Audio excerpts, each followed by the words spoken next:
I'll try to combine it together just so I do it all. I mean, I don't have to, but yeah, a couple hours. What I'll try to do is make this. Some of them quicker than some of them. Some of them are spot jobs. I have to go back to that trailer. There's no water treatment. We have a water treatment system on that, and it has an alarm if there's water. And everybody in the brother uses Buck Four and Buck One are tied together.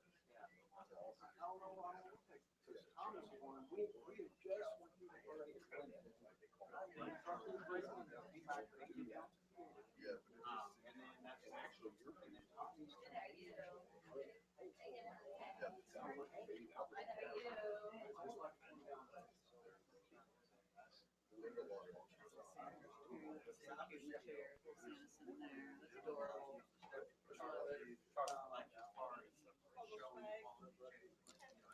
They are really, really super cute. Yeah,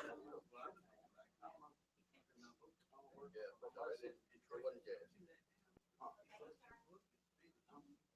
Actually, I think more vehicles use fuel out more than any of them, but it's kind of same old.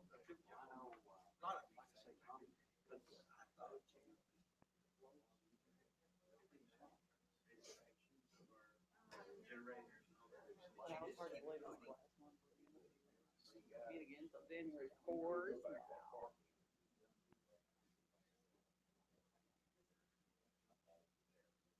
And then when we come, we may say, show us one thing that I can do this shot.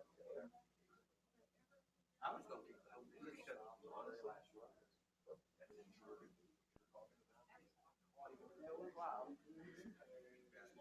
Everything went out over there too? Yeah.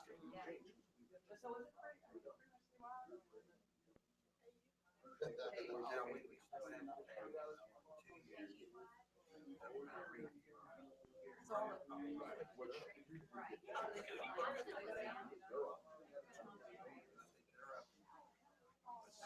Sixteen or 17. You're up to 7. Yes, it is. So you're gonna get a review by virtue of that.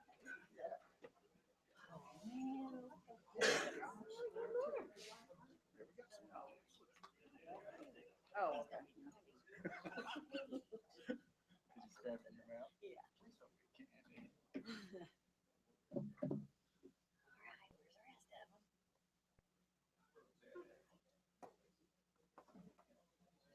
I hope you got more coming tonight. 4:30. Lost in the staircase. There we go. Electricity's still out. Is that it? 6 months. Yeah, yeah. I got you. Bet y'all know something you share. Hey, welcome to the December the 14th work session of the Elizabethtown City Council. Cindy Walker will lead us in prayer, please. Shall we pray? Dear Heavenly Father, we thank you for this day, and as always, we thank you for our many blessings. We thank you for the blessing of our family and our friends. We thank you for the blessing of the many employees of this great city whose hard work and dedication make it the city that it is today. We also thank you for the blessing of the men and women of our armed forces and pray that you will be with them and bring them home safely to their families. We thank you for this council and our mayor, and we ask for your continued guidance as we go about doing the city's business. We ask forgiveness for our sins. These things we ask in our blessed name. Amen. Amen. Young man, would you like to come up to the podium and introduce yourself and lead us in the Pledge of Allegiance?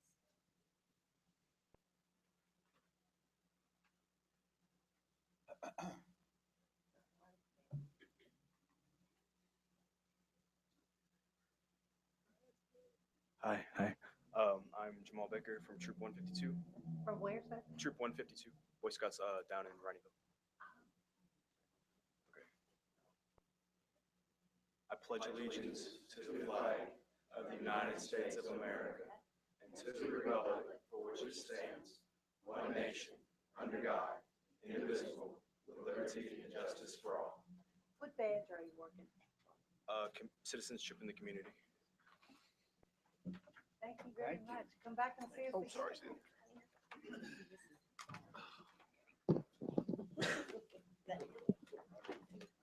Emily, you want to give an update on the State Theater? Last one of the year. All right. I guess we'll just make one more push here for 2015 events and we'll move on to the, it's hard to believe, actually. Okay, just a reminder, this Friday is a Mayberry Christmas show. Of course, original cast members Rodney Dillard and Maggie Peterson, better known as Rodney and Charlene Darlin, will be at the theater. That show's going to be kind of fun. We're going to set the stage up like a living room and show the original Andy Griffith Christmas episode, and also the country's best Barney Fife impersonator will be there as well. So should be fun. Also this weekend, December the 19th, we're going to show the classic film White Christmas. It plays on the, I know, Mayor loves Christmas. She's a Christmas guru. Ah. So it, yeah, it plays this Saturday at 4 p.m. and 7 p.m. And then also, of course, to end our year, we're going to have a New Year's Eve party in the gallery, which is going to be obviously on Thursday, December 31st. Lots of surprises and fun coming for that one. So we're very excited. And just, I think I've already touched on some of our early shows for the beginning of the year, but January 16th is the co-headlining show with the Kentucky Headhunters and the Artemis Pyle Band. Artemis Pyle's the original drummer for Lynyrd Skynyrd, if that rings a bell. And so it's the first time I've ever had a drummer be the front and center of the show. So that'll be a new experience. And then also in February, we have February the 6th is the official Blues Brothers review. That is the one endorsed by John Belushi's widow and Dan Aykroyd, although they won't be there, but professional folks who are. And then on February the 27th, it's a full 19-piece orchestra with 2 male singers and 2 female singers doing note for note and instrument for instrument the music of Marvin Gaye. So that should be a lot of fun too. It is February the 27th. Also a first for me. Exciting. And also just a quick sound system update. I got word today. The steel beams that are going into the attic for the additional bracing to suspend the speakers is going to be delivered on Tuesday. And work is going to begin on Monday the 28th for the installation of those beams. So, and then also the product for the sound panels themselves, the order has been made and the panels currently are in production. So, a little worried about the storage of those panels when they arrive. It's a lot, but I've also, the last thing that gets done is the panels. I think the curtains are actually going to be last. So the panels and the speaker installation will probably go somewhat hand in hand at the same time, and then the curtains will be last. So I have picked out a fabric color for those as well. So I've made that sample, and they have the measurements and everything that they need. So correct. And so that work's going to go on because it's not going to interrupt my calendar at all, you know, because they're going to be in the attic. Some of them are going to be taken up from some attic stairs, and then we're also going to have to bring some in from the roof as well, so to get them in there.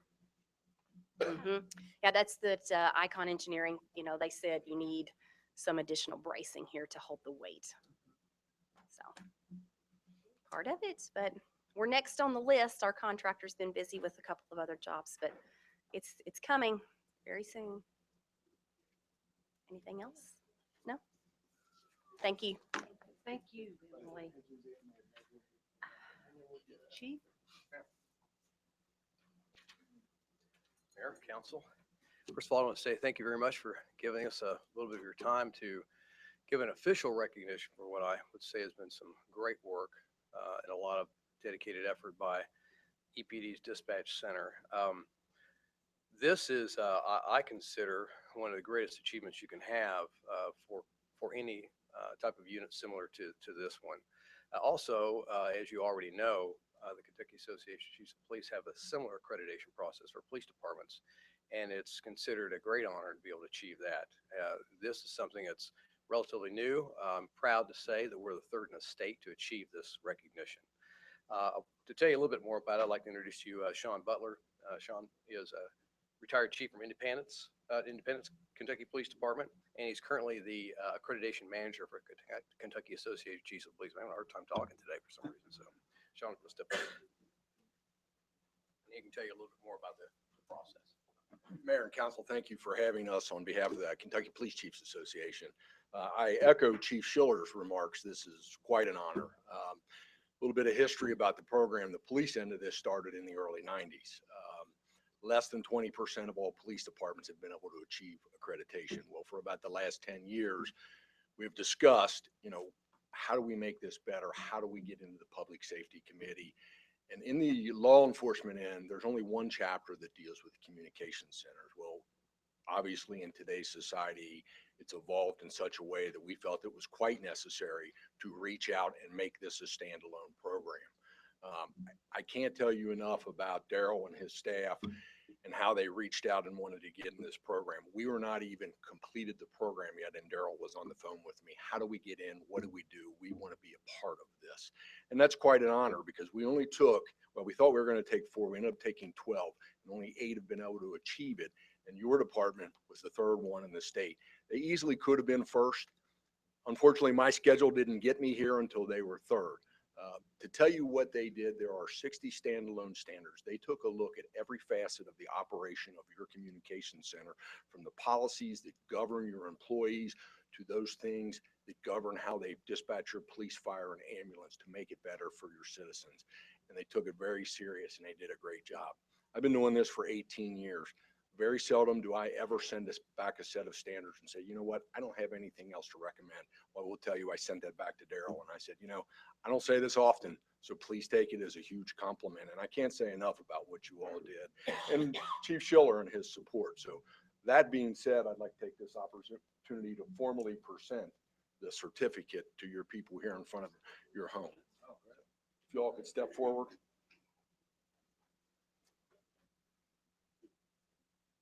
On behalf of the Kentucky Association of Chiefs of Police, I'd like to take this opportunity to present your communication center with their first 4-year certificate of accreditation and thank them and congratulate them on a job well done. So thank you very much.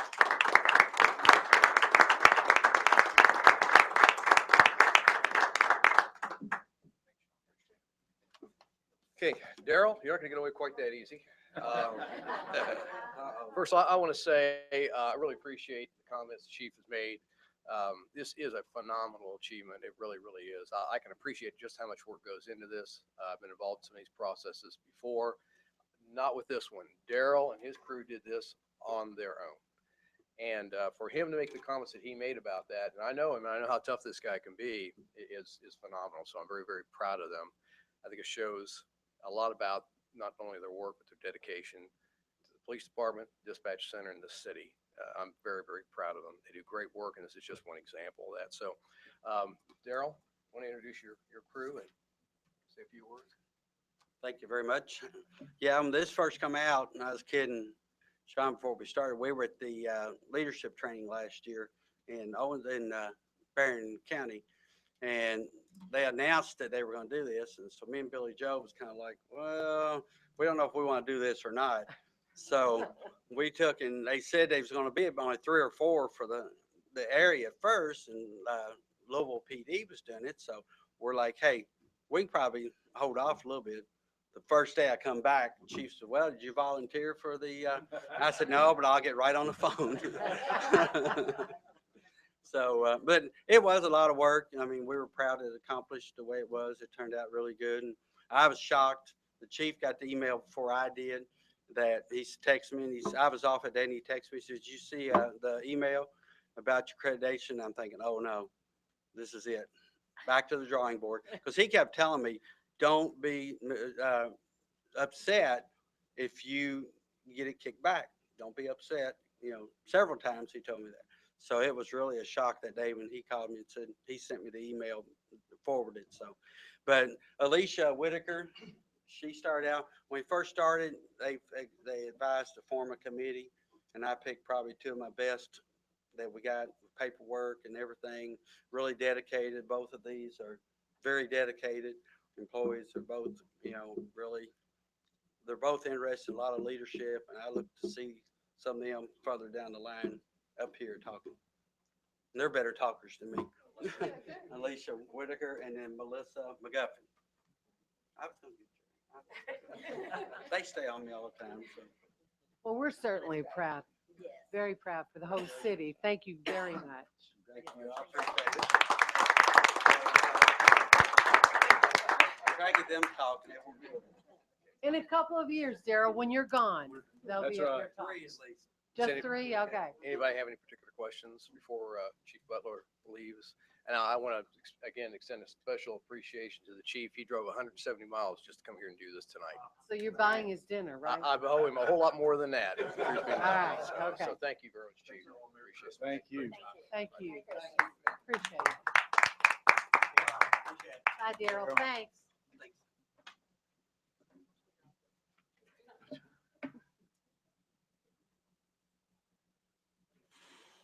Okay, and now the very, very, very accredited Don Hill. Thank you, Mayor, Council. Good afternoon. Fiscal year budget 2015, 2016, you allowed $190,000 to be budgeted for the purchase of a brush loader. We recently got a quote from a company in Louisville that just received their master agreement number, so they are included in the state contract bid price. And I'd like to talk a little bit about that, and then would present it to you all for consideration for a municipal order, the first meeting after the first of the year. So the brush loader itself, which would be the trash loader unit, the trailer, and the truck, totals $152,898.44. There are some extended warranties that we would recommend that you consider to be included in that, and those are for cylinders. That instead of a 1-year warranty, which is standard, it'd be 5-year. That's an increase of $4,000. Structural warranty, which is normally 3 years, and we would recommend that we go to a 5-year warranty on that. That's $4,000. For the engine, normal warranty or standard is 2-year. We'd like to go to a 5-year warranty on that. And then that's $3,050. And then Allison transmission, that's a 5-year unlimited mild warranty. And the standard warranty is 2 years on that. That's $1,892. So we're looking at a total of $165,840.44. So I wanted to present that to you, entertain any questions you might have. And again, we would like for you to consider that after the first How year. long would it take you to get it once they? 4 to 6 months. Yes. They have to receive the cabin chassis and then they build it. So, and it's municipal equipment out of Louisville. I'm sorry, I don't know if I mentioned that, the vendor. Well, not actually what we'd anticipated, even with all of the extra warranties and everything, it came in under what we anticipated it was Correct. gonna cost. Correct. Yeah. Yes. So, and actually the extended warranties, we normally don't have problems with the engine. We have had issues with the transmissions on the units that we've got, but cylinders and structural, which would be the knuckle boom on it, we have had issues on it. They do a tremendous amount of work in a year. So we think it's, yes, we think it's worth the recommendation to you all. Do you store these outside or do you store them under roof? No, we store them outside. Yes. That's what we have available, the space. It's a parking area. Good deal. I'm thinking of the hydraulics on the boom and things like that. Yeah, I mean, we replace a lot of hoses. Because the winter weather's pretty tough on that. No questions? All right, thank you all. Thank you very much. Ed?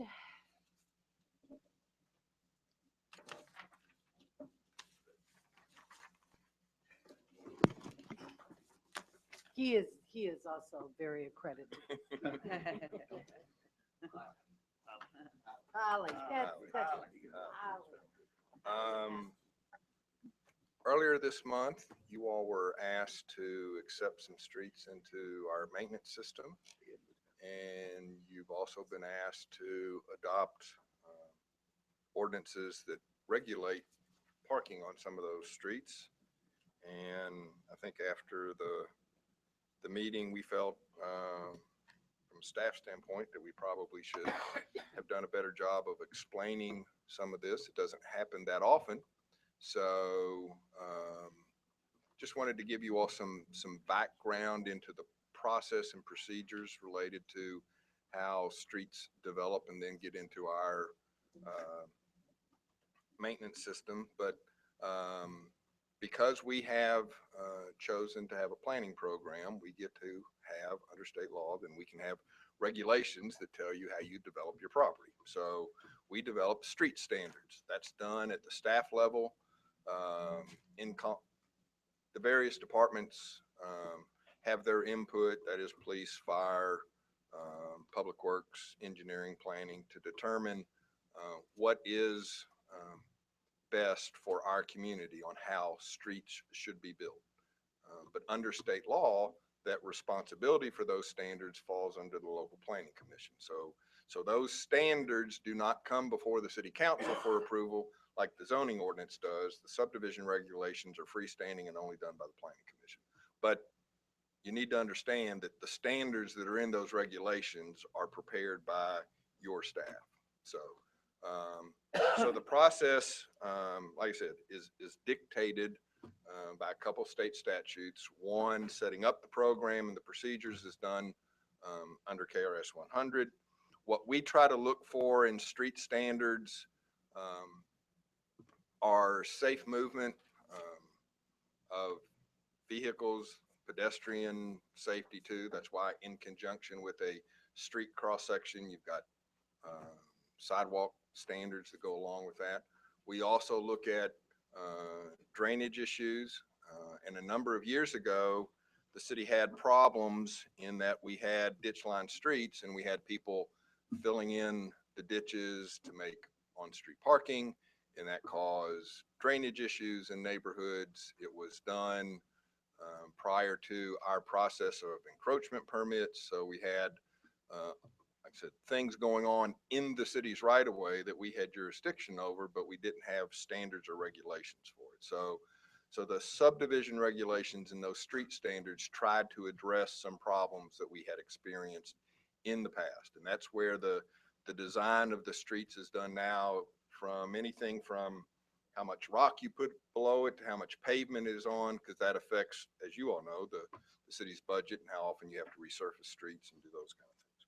So like I said, that's developed at the staff level. The planning commission puts it in place.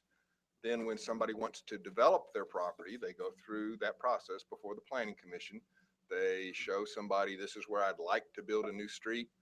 The staff reviews it from a classification standpoint, and that what determines the kind of street that gets built. We have different standards for streets out in the industrial park than we do for a residential neighborhood. So that distinction's made. Plans are submitted. That's all reviewed by the engineering department. Somebody plats their property and begins their development. In most instances, not all, but most, the improvements are not made when they record their piece of property. And the reason that's done is because by recording their property, recording the plat, that allows somebody to then start obtaining building permits or to sell the property. So that's why all the improvements aren't necessarily in place when they want the ability to do that. So typically we get some form of financial surety from the property owner that will, again, give the city the assurance that they will complete their project based on the plans we approve. Once that's all done, it's been inspected by the engineering department, that's when you all get involved. The engineering department, and that's the ordinances and the municipal order that you all have seen in the recent weeks, brings a project before you all, says it's been inspected, been reviewed, it is appropriate for the city to accept it into our system. Based on how the road is built, though, there may be different standards for that construction. For example, on certain cul-de-sac streets, we don't allow parking, just based on how somebody wants to build the street. And that relates to the pavement width. So on that ordinance that you all gave first reading for a week or so ago, the there were some streets that were listed as no parking, and that's simply because they are a cul-de-sac street. That is, they were the property owner chose to build them without parking, and that's a design standard that we allow to take place in some instances. For cul-de-sacs, not thoroughfares like in subdivisions along the street. Typically on a collector street, we do not want parking on those streets either because they carry higher volumes. Local streets, we allow people to park on that. And then the cul-de-sacs, you're right, Bobby, based on the width, it may vary. Some folks choose in their subdivision to build the streets wider and to allow people to park on them, and some developers choose not to do that.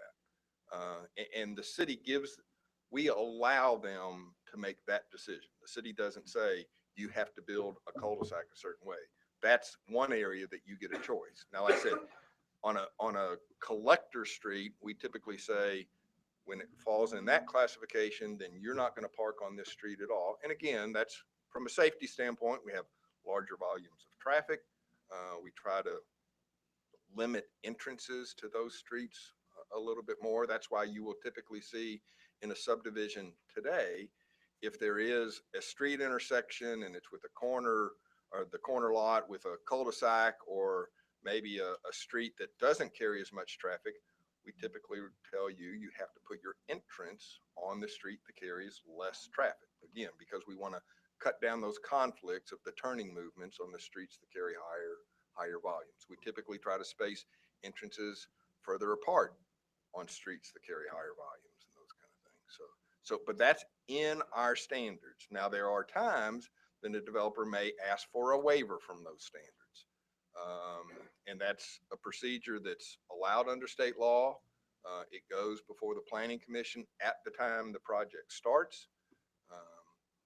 And any waiver from any of the design standards that the city has always goes before our review at the staff level, and there's always a recommendation made to the Planning Commission on that waiver request. So the Planning Commission, even though they are the body that is charged with approving the regulations and approving projects, they don't entertain waivers unless they've got a recommendation from the staff on what direction the city thinks they ought to take in doing that. And again, I think in the acceptance that you all have for some restrictions, there were a street that was based on its classification.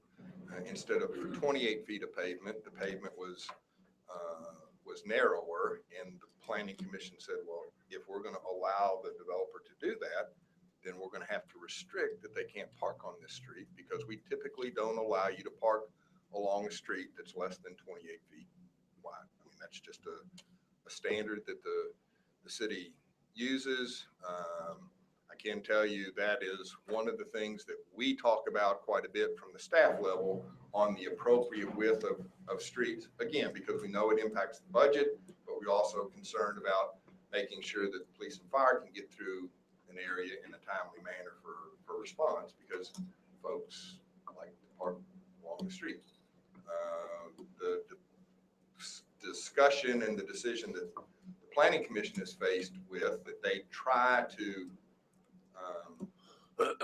manage for the city, is then how we allow buildings to be located along the street.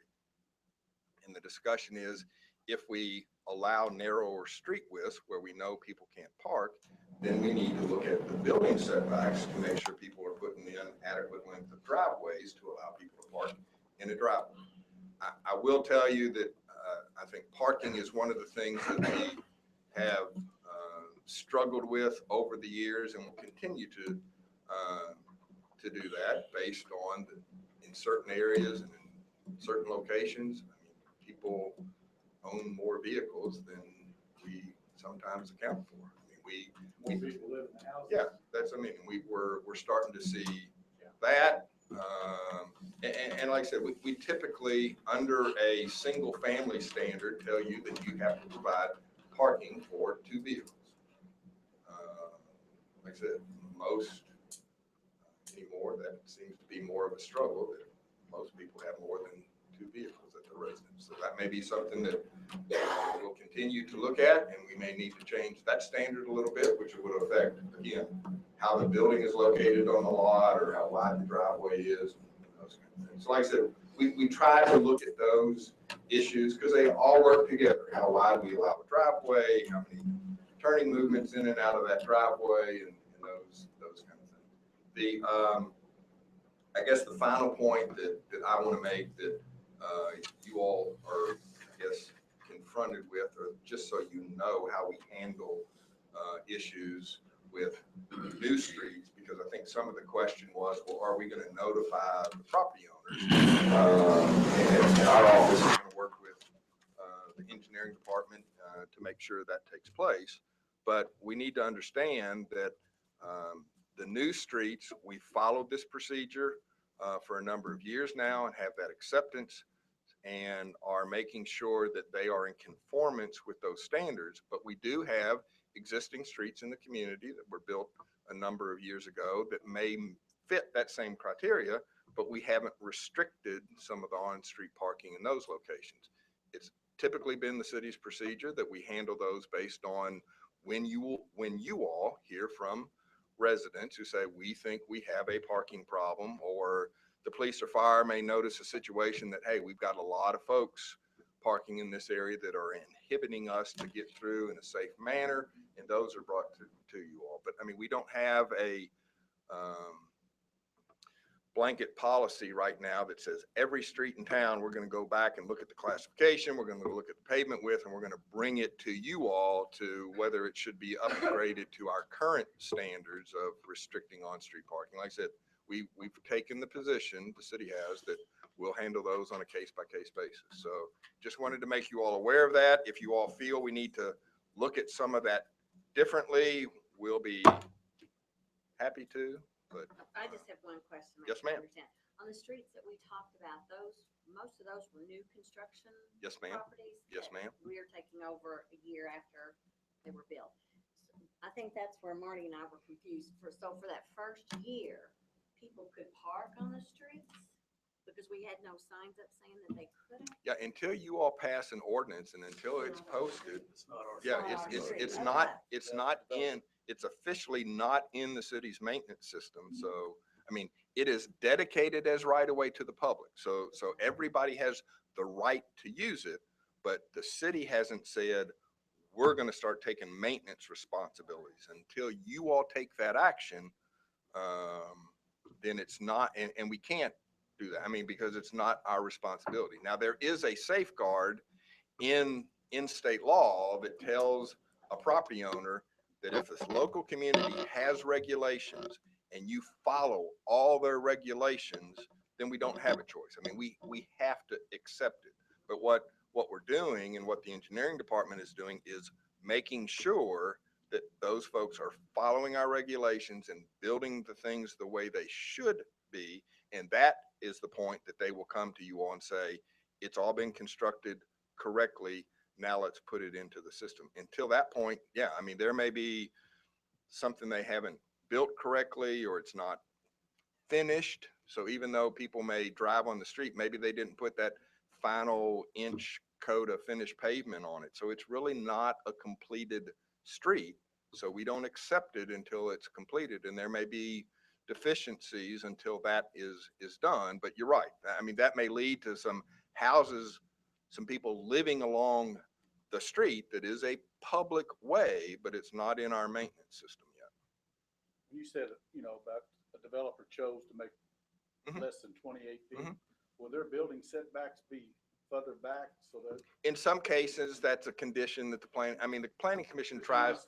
Most people try to get as many lots as Sure, they can. in a Sure they small do. area. Sure they do. And that's why they want to cut down on Yeah. pavement widths and those kind of things. that But, determines but how we're, far back but it's we're charged with looking at those standards to make sure that it doesn't adversely impact the budget or the community as a whole. And that becomes something when somebody asks for those waivers that the staff looks at and the planning commission weighs. And you're right, Bobby, sometimes somebody will say, okay, if we're going to do that, then you can't park on it, but Normally it would have been a 25-foot setback, but we're going to make you do a 30-foot setback so we can pick up some additional feet in your driveway for parking or those kind of things. I know they always try to get as many as they can, Sure. as close as they can. Sure. I never thought about that, about the on-street parking really, when they were under 28. Because it seems like everybody does it regardless how wide the street is. Yeah, It- Charlie and I were on a Well, and cul-de-sac today, and we had to literally slow down to get between these two cars. There's no way, an ambulance, a fire truck, Yeah, that's no what way. Yeah. And it was a cul-de-sac back there. And those are situations then that, like I said, once the police and fire are aware of it, they may bring it to all our attention to evaluate and bring to you. Because the city's street pavement standards have changed drastically over time. At one time, we used to allow cul-de-sacs to be 18 feet wide. I mean, shoot. I mean, we wouldn't, like I said, we wouldn't even think of that today, but And is every collector street automatically no parking? yes, every collector is. The problem that you seem to have is that obviously if the street's wide enough, 30 feet, parking is going to be allowed. If it's a certain classification, like a collector street or cul-de-sac that's very narrow, it's definitely not going to be allowed. It's that area in between when pavements go between 24 and 30 feet, that's the question. And as Ed says in his notes here, the inconsistency that you may have, you will have as far as whether each street is treated exactly the same. So you will have to explain it to your constituents. That's right. I'll ask Ed to come. All right, We'll or tell them to call our office. Right. Yeah. We'll be happy to take Good those phone idea. calls. Thanks, Ed. Thanks, Ed. Okay, the only other information we have at the, is to let everybody know when we will not meet again until January the 4th. So Merry Christmas, Happy New Year. Moving along. Okay. Any other business before the work session? Okay, we're going to, what do we do officially to open a special meeting? I call this meeting to order. I wouldn't be asking that question. Huh? Common sense comment at the end. Okay, I need a motion to read ordinance number 22, 2015, annexing property located at 2617 Stone Mill Drive. Motion. Second. All those in favor? Thank you. Yes, and Mayor, this being a second reading in summary, this is an ordinance to annex property located at 2617 Stone Mill Drive. The property is owned by James England. It will be, and it will be zoned as residential 2. This was read the first time on December the 7th, 2015. Thank you, Dee Dee. Motion to adopt the ordinance. Second. Okay, this is a roll call vote, starting with Bobby Taylor. Yes. Yes. Yes. Yes. Yes. Thank you.